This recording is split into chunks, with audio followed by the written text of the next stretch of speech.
¿Qué pasa cuando la violencia no llega a una vida desde afuera, sino que ya estaba dentro antes de nacer?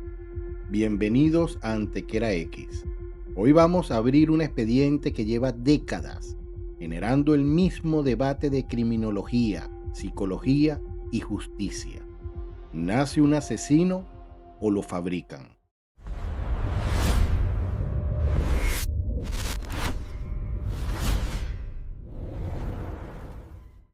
Pedro Rodríguez Fillo tenía 4 años cuando su padre le fracturó la mandíbula de un golpe.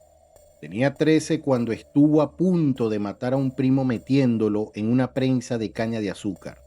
Y tenía 14 cuando disparó por primera vez y no falló. La historia que están a punto de escuchar no es solo la de un asesino en serie. Es la historia de lo que ocurre a una mente cuando el entorno que debería protegerla es exactamente el que la destruye. 71 víctimas confirmadas, más de 40 de ellas asesinadas dentro de una prisión. Una sentencia de 126 años. Y un hombre que salió libre. Creó un canal de YouTube con casi 250,000 suscriptores y fue asesinado a tiros en la calle antes de cumplir 70 años. Pero lo que nadie olvida de este caso es lo que Pedriño Matador le hizo a su padre dentro de esa prisión. Eso va para el final. Pedro Rodríguez Fillo nació el 29 de octubre de 1954 en Santa Rita do Sapucaí, Minas Gerais, Brasil. Ya antes de nacer, su cuerpo llevaba una marca. Su padre, en una pelea con su madre embarazada, le pateó el vientre con tanta fuerza que el cráneo del bebé quedó dañado. Esa es la primera violencia documentada en la vida de Pedro Rodríguez Fillo antes del primer aliento. Creció en una casa donde los golpes eran el idioma cotidiano. Su padre era un hombre violento que nunca aprendió a hacer otra cosa. Y Pedro aprendió lo que los niños siempre aprenden de sus padres, que el más fuerte domina, que el miedo es poder. ¿Qué le hace eso a una mente que todavía no terminó de formarse? A los 13 años, durante una pelea con un primo mayor, algo se rompió dentro de Pedro. No solo el orgullo, algo más profundo. El primo lo golpeó. Pedro cayó al suelo y mientras estaba tirado mirando hacia arriba, le dijo en voz baja: "Te voy a matar". El primo se rió. Pensó que era un niño hablando. No lo era. Pedro lo agarró y lo empujó contra una prensa de caña de azúcar. La máquina comenzó a arrancarle el brazo. Solo la llegada de la familia impidió que lo perdiera por completo. 13 años, y eso fue solo el inicio. A los 14 años, la vida de Pedro cambió para siempre, y la de varias personas también. Su padre trabajaba como guardia en una escuela del municipio. Un día, el vicepresidente local lo acusó de robar comida de la cocina escolar y lo despidió. Sin pruebas claras, sin proceso, sin defensa posible. Pedro vio cómo su padre perdía el trabajo por una acusación que él creía injusta y tomó una decisión. Fue hasta la alcaldía, entró y disparó. El vicepresidente cayó herido. Luego Pedro buscó al guardia de seguridad que creía que era el verdadero culpable del robo y también lo mató. Usó la escopeta de su abuelo. Tenía 14 años. Había disparado 2 veces y no sintió arrepentimiento. Huyó a Mogi das Cruzes, en el Gran Sao Paulo, lejos de su familia, sin dinero, con una escopeta y algo que ya no tenía freno. Ahí comenzó a robar guaridas de narcotraficantes. Los robaba y los mataba. Se convirtió en leyenda callejera. Los periódicos ya lo llamaban Pedriño Matador, el pequeño Pedro, el asesino. Tenía 15 años y era la persona más temida de su barrio. Pero en medio de todo eso, Pedro conoció a una mujer. Se llamaba María Aparecida Olimpia. Todas lo conocían como Botiña. Con ella, Pedro encontró algo que nunca había tenido, una razón para existir fuera de la violencia. Botiña quedó embarazada. Entonces un líder de una banda rival la encontró, la torturó, la mató y al bebé también. Pedro no lloró, no gritó, hizo algo diferente. Rastreó a cada miembro de esa banda, uno por uno. Los siguió, los encontró y no quedó ninguno. El 24 de mayo de 1973, la policía lo arrestó por primera vez. Fue condenado a 126 años de prisión por 22 homicidios confirmados.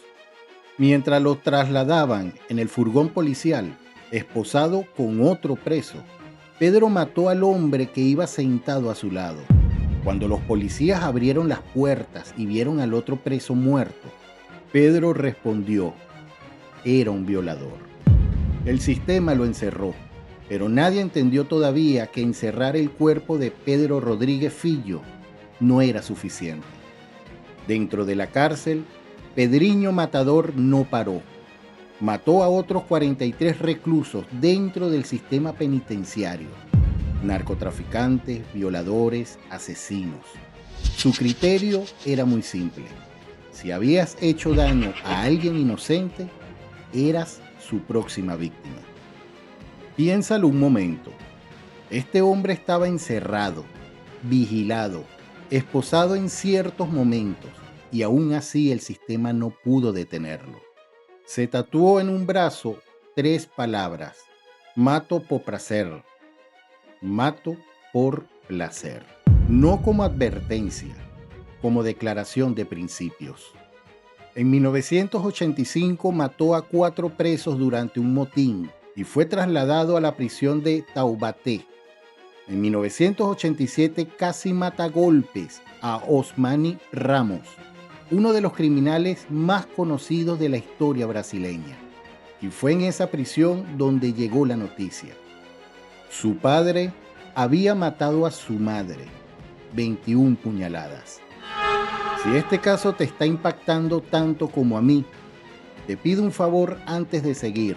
Suscríbete a Antequera X y activa las notificaciones. Esto que viene a continuación es lo que nadie olvida de este expediente.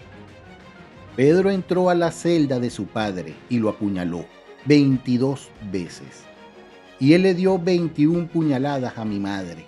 Yo le di 22.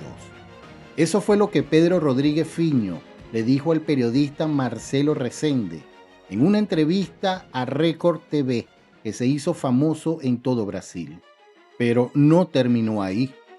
Rodríguez afirmó que extrajo el corazón de su padre, que cortó un pedazo con sus propias manos y que lo masticó. No lo comí, lo mastiqué y lo escupí. Fue venganza. Eso fue lo que dijo. Hay que decirles algo, porque esto es Antequera X y aquí no repetimos versiones sin verificar. El biógrafo criminal Ulises Campbell documentó que el padre de Pedro no murió en esa fecha, que falleció años después en prisión por una enfermedad respiratoria. Hay quienes creen que Pedro Rodríguez Filho exageró o fabricó parte de esa historia, sabiendo que en libertad se convirtió en una celebridad y que esa historia era su marca personal. Lo que sí está verificado es que Pedro mató a su padre dentro de la prisión. La brutalidad exacta del acto, eso lo juzga cada quien. Lo que no se puede negar es lo que en ese momento representa. Un hijo que creció mirando cómo golpeaban a su madre, que pasó toda su vida adulta encerrado y que cuando finalmente pudo ejercer lo que él llamaba justicia, lo hizo de la única manera que el sistema le enseñó, con violencia. La ley brasileña prohíbe que alguien esté más de 30 años consecutivos en prisión. Pedro había pasado 34. El 24 de abril de 2007, Pedriño Matador salió libre. Brasil no sabía qué hacer con eso.